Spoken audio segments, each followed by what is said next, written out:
For a few months now, I've been subscribed and have been reading a weekly newsletter called Etz Hasadeh.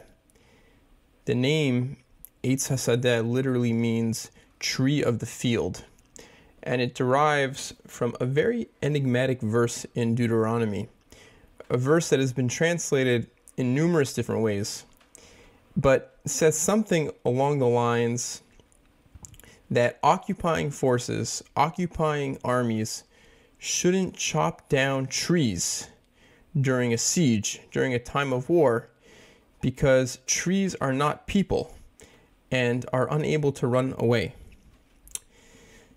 This newsletter by Rabbi Dr. Zohar Atkins does a very literary reading of the weekly Torah portion. The essays, articles in the newsletter explore themes that emerge from those chapters, from the Old Testament and also from the Talmud. But in addition to those sources, the newsletter is, I think, quite unique in that almost every installment makes very, very profound and beautiful connections to literature, and not just literature, but usually poetry. Recently, in the context of an essay about the death of Moses and Moses' relationship to his own death at the end of the book of Deuteronomy, Rabbi Atkins quotes the following lines from this year's Nobel Prize laureate Louise Glick. Quote, "It is not the earth I will miss, it is you I will miss." End quote. John Ashbery, Wallace Stevens, Elizabeth Bishop, and many other great poets make appearances in these essays.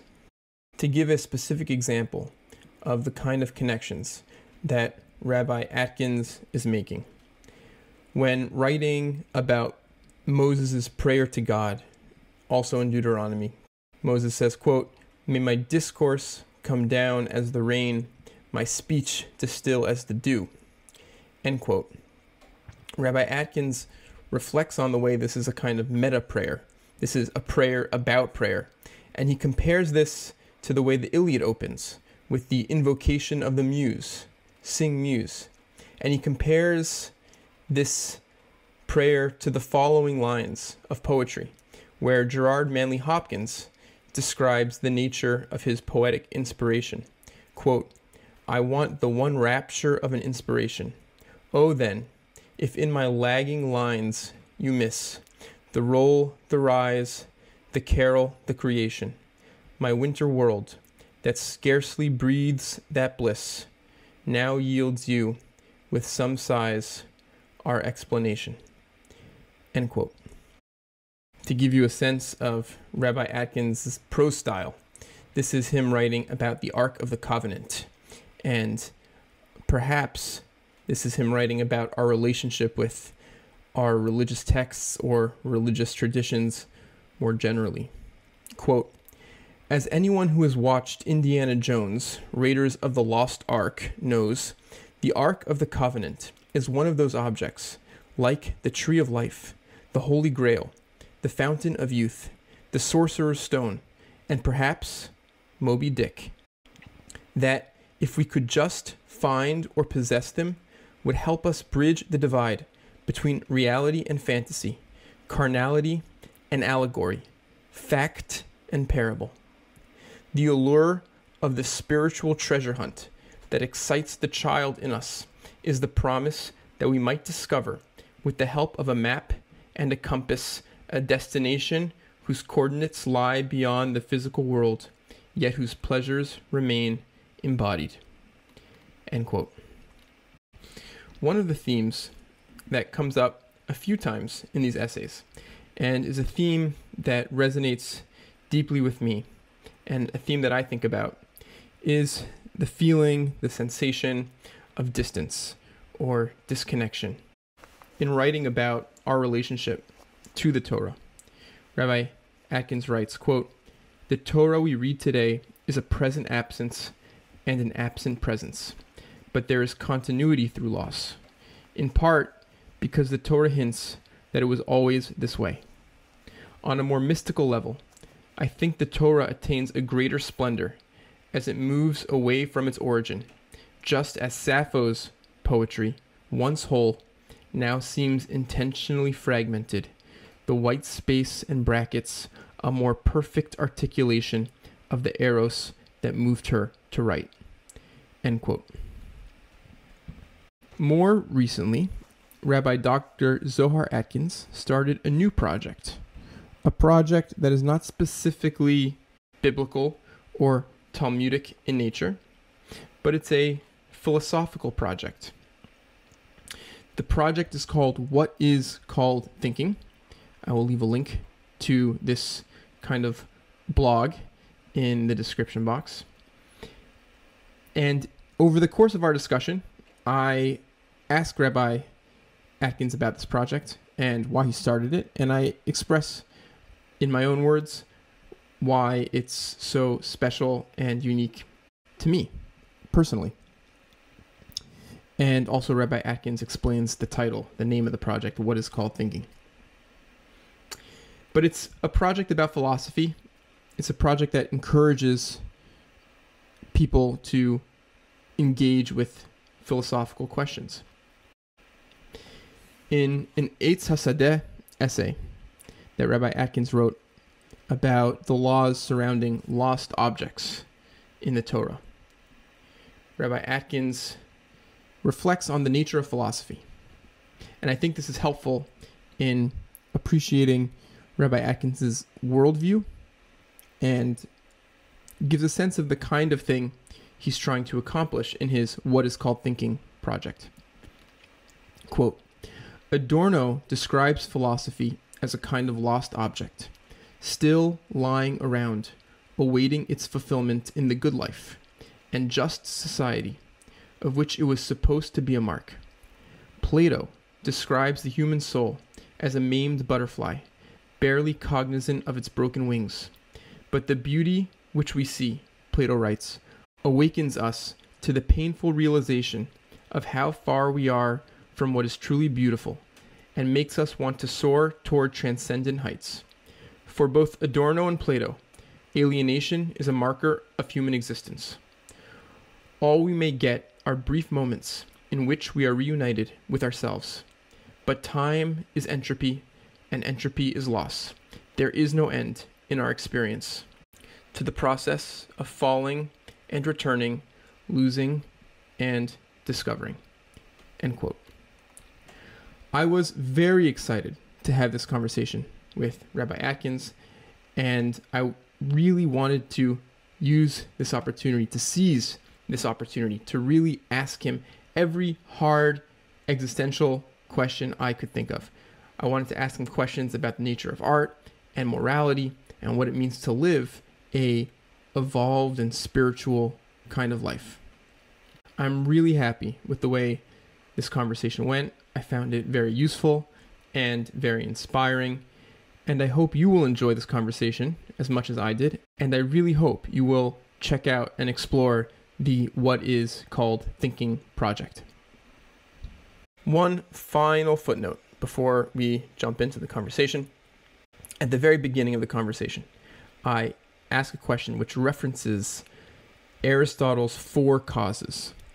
Aristotle's four causes is an idea of Aristotle that we can explain everything that exists in the universe, or we can explain every change that happens in the universe from four different perspectives, which he calls causes. The first cause is the matter, which is the physical, material nature of the object or the changes that derive from the material substance of a thing. His second cause is form, which is the nature of objects and the nature of changes which derive from the way in which they're shaped. The third cause is the agent, which is the way in which people or things create or act upon objects in the physical world. And the fourth cause is the end cause, the end purpose, which describes the world and describes objects and changes in terms of their utility and ultimate purpose. Without further ado, here is my conversation with Rabbi Dr. Zohar Atkins. Okay, we're recording. Rabbi Dr. Zohar Atkins, thank you so much for talking to me again. It's really good to see you. It's good to be here with you, Anikai. Okay, so to jump right in, I've been wondering, do you consider yourself a philosopher? It's a great question.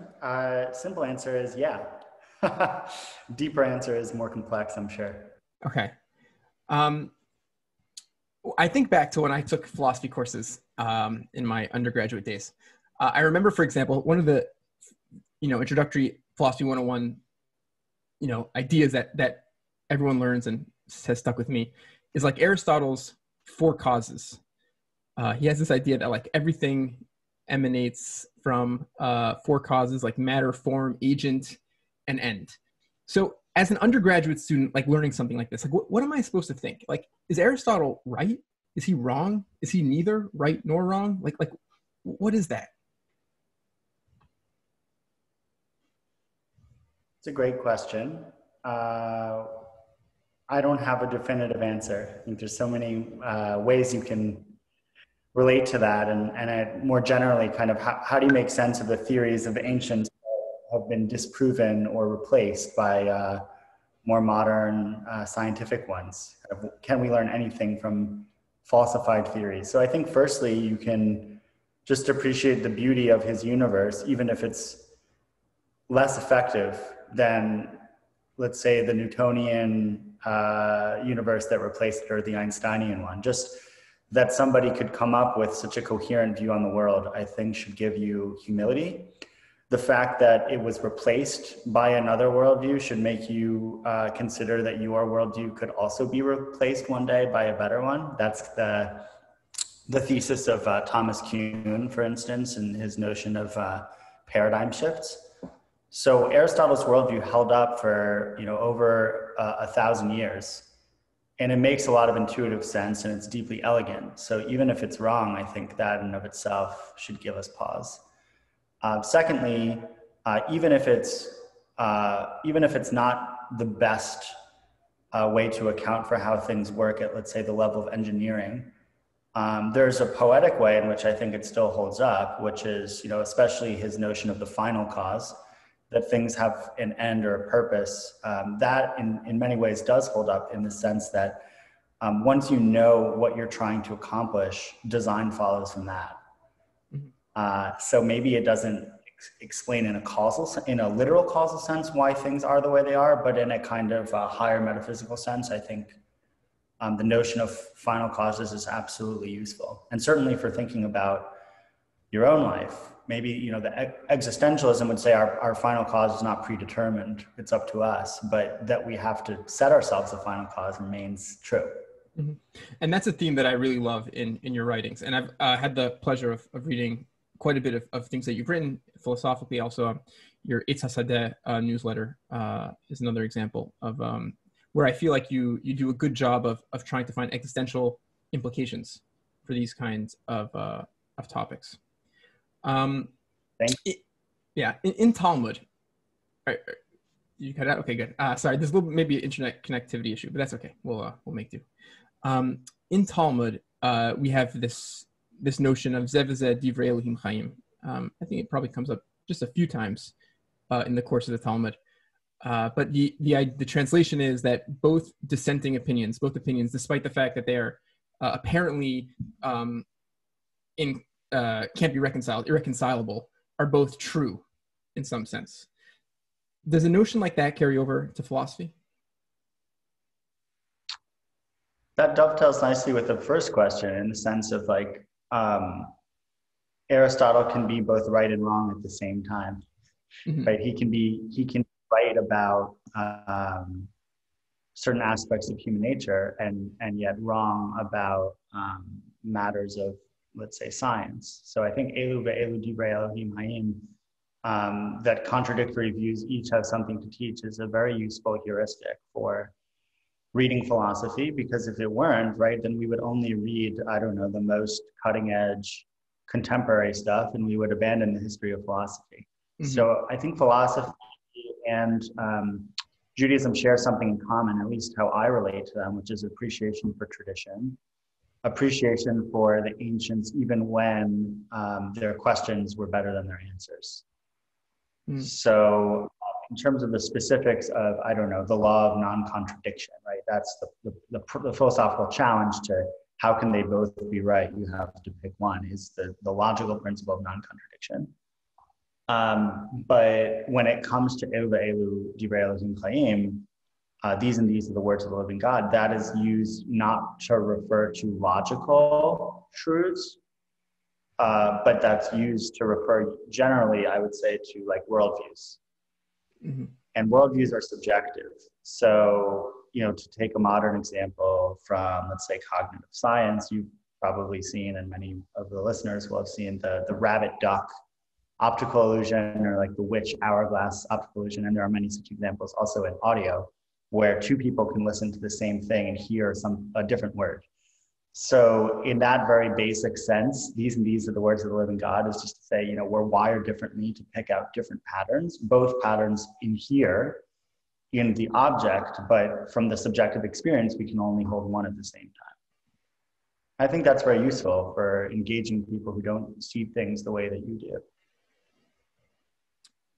Does your appreciation for philosophy, does that dovetail at all with your appreciation for great literature, which I know from your writings you have a very deep knowledge of? Yeah, for me, so a lot depends on how you define philosophy, right? And one school of thought would think of philosophy as closer to science, as trying to explain how things really are. For me, philosophy is more of an art, and more, in Jewish terms, it's more of a midrash on lived experience. So the concepts that philosophers come up with are useful and they're beautiful, but I don't know that they're actually true. And in that sense, great philosophy is like literature, because it changed the way that you relate to the world, but there's nothing necessary about it. I think, the world would continue on just fine without Aristotle and Hegel. I don't think they had to do what they did. But, I know that's not how they relate to what they're doing. So in that sense, there's something subversive about saying philosophy is really just literature. And many philosophers today would find that offensive. But within the history of philosophy, there's sort of a split. And people can tell this story in different ways, but in kind of early 20th century, a split between philosophy going down one path, which was more logical, and then philosophy going down another path, which ended up being more of a tradition of, let's say, commentary on lived experience. Broadly, we could call that phenomenology. Mm-hmm. And I subscribe more to the philosophy as phenomenology tradition, and that phenomenology gets us closer to wisdom, but wisdom is to be lived as opposed to just saying things that are true independent of how we feel. And so because I hold that view, I think philosophy at its best is literature. Interesting. Can you describe to me and to the audience what your blog, What Is Called Thinking, is all about and why you decided to start it? Yeah, basically, I wanted to share with the world what it's like to pause just for a little bit each day and ask a question or two. And I believe that questioning is, as what Heidegger said, questioning is the piety of thought. It's a posture of awe and humility.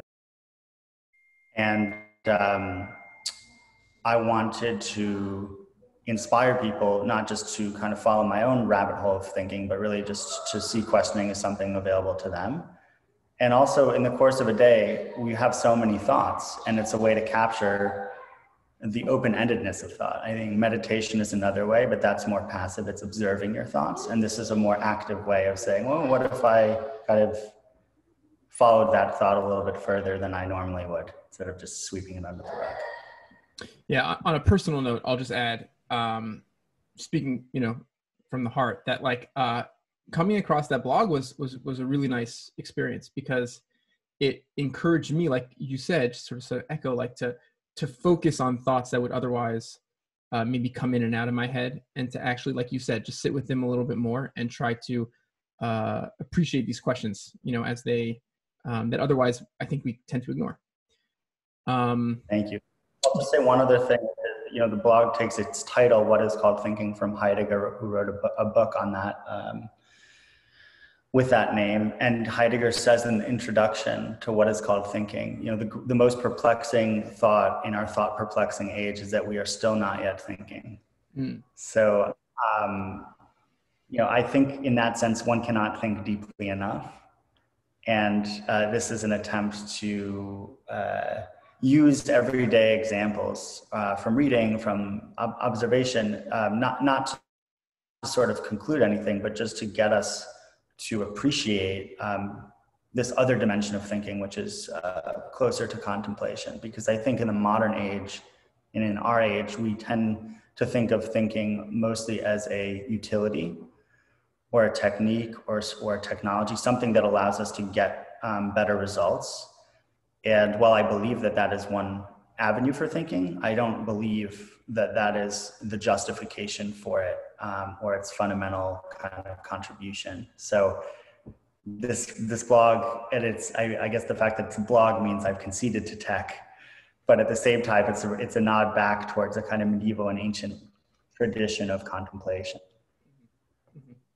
And phenomenologically speaking, I've been intrigued by the way the experience of reading that feels like a relative, like a sibling of like the aesthetic experience. So if I read a great book or story, the characters will be sitting with me like in my conscious or subconscious mind throughout a day or two or more, and they might like surface. And it's different, but it's interestingly analogous how like these questions, when a fine point is put on them, they also just sort of sit with me throughout a day, or they'll resurface. And I think that's pretty interesting.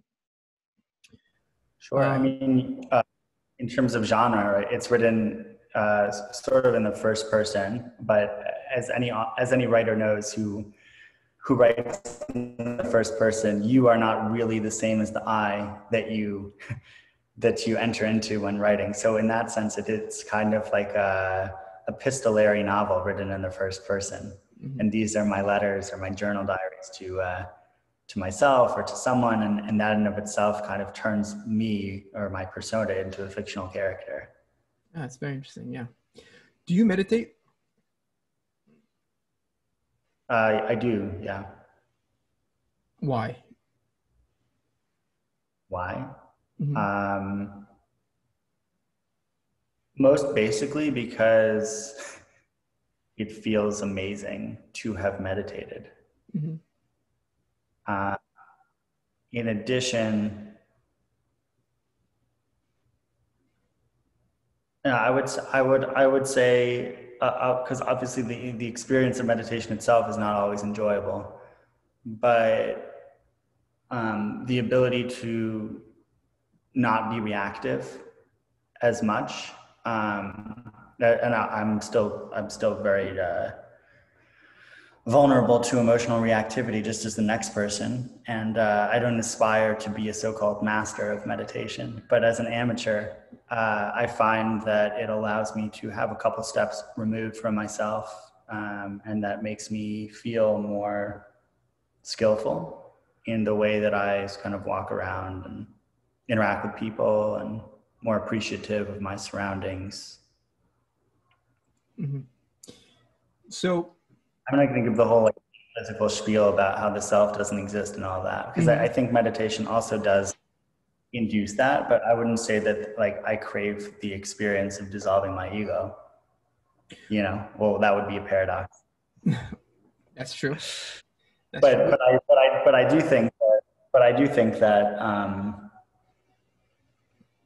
do think that being able to say to yourself and really internalize it, that your thoughts and your feelings are not really the same as your essence or who you are, gives you a greater sense of freedom. Mm-hmm. Is there a religious dimension to that? Does Judaism speak at all in those terms? Because in the way I was raised in an Orthodox Jewish household, there was no concept, I think, in my upbringing of the kind of try not to be attached or try to observe your thoughts. So was that like a blind spot in my religious upbringing, or is it actually a different tradition? That's a fantastic question, and one that you'll get a lot of different answers to depending on which rabbi or scholar you ask. I mean, Ari Kaplan wrote a book called Jewish Meditation. I've had a really great Jewish meditation teacher in the past, Rabbi James Jacobson Meisels, who using Hasidic text kind of makes the case that meditation and mindfulness are indigenous to certain parts of Jewish tradition, at least amongst the Hasidim. But I do agree with you generally that it's a de-emphasized or non-emphasized aspect of Judaism. And I do wonder, like you, how much of that is just because it's a blind spot, or is it really something that we had that we lost and that we need to recover? You know, I'm not quite sure. I also think that just on a historical level, there might be some reasons for why we de-emphasized or didn't find our way to meditation. And that has to do with survival, the need to survive as a result of constantly being persecuted kind of puts you in a neurotic, anxious state, which is not very meditative, but also those who meditate in a time of pogrom are maybe more accepting of their fate, whereas the ones that take up arms or nowhere to hide, you wouldn't want those people being your spiritual guides, let's say, but you would want them to be your political leaders and your bankers and so on and so forth. And so maybe culturally we gravitated more towards the practical and away from the contemplative. As a result of that. And then I think we're a tradition of words, and I believe deeply in text study as a spiritual practice, but words also tend to lead more towards a cerebral place. And I think most meditation leads more towards silence. So I think that, you know, ultimately you can appreciate silence through words and words through silence.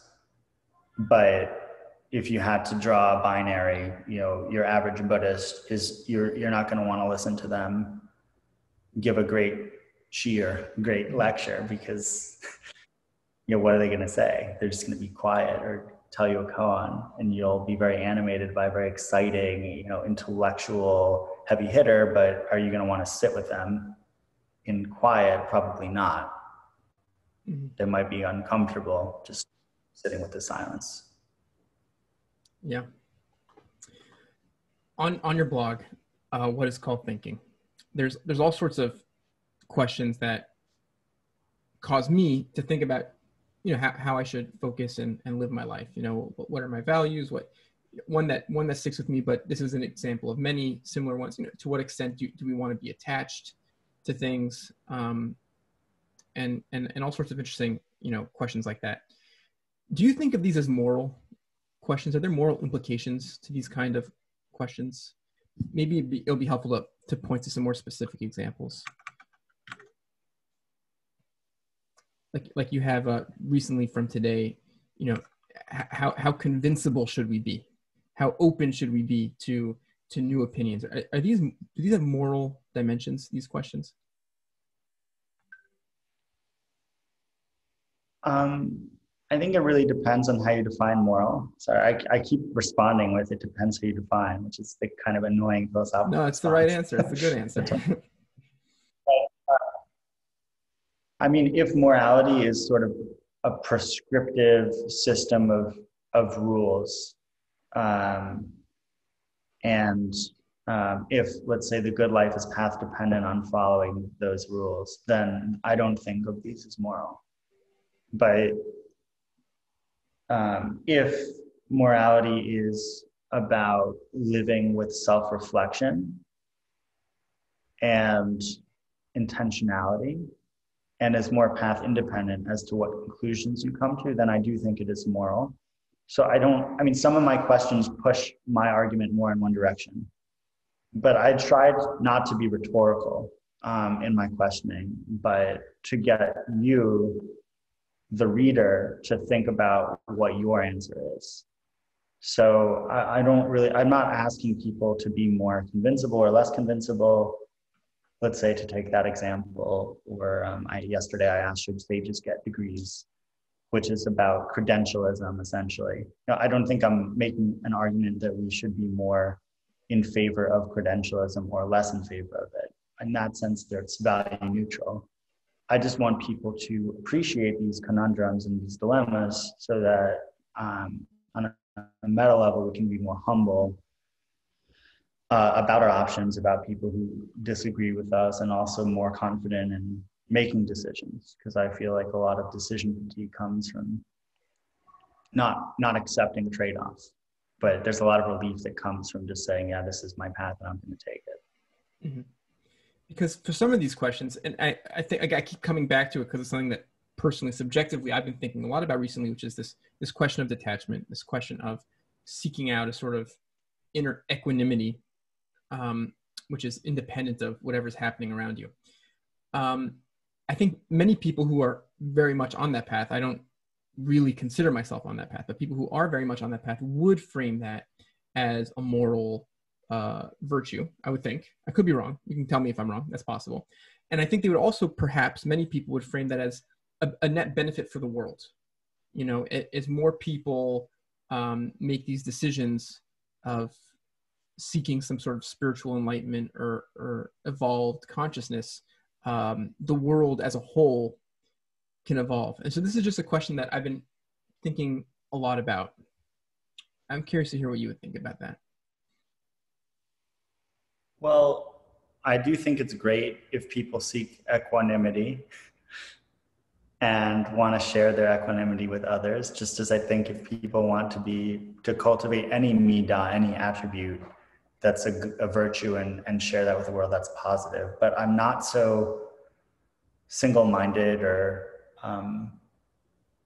obsessive that I would elevate one single virtue to lead the pantheon of other virtues. And I guess I'm more pluralistic in that I see there being a basket of values, but for practical reasons, a division of labor in who ends up pursuing which ones and how we organize society to make sure that different values are maintained. So I would worry that if everybody pursued equanimity, we would lose out on some of the counterbalancing virtues that we might also need, such as, I don't know, assertiveness, striving, ambition.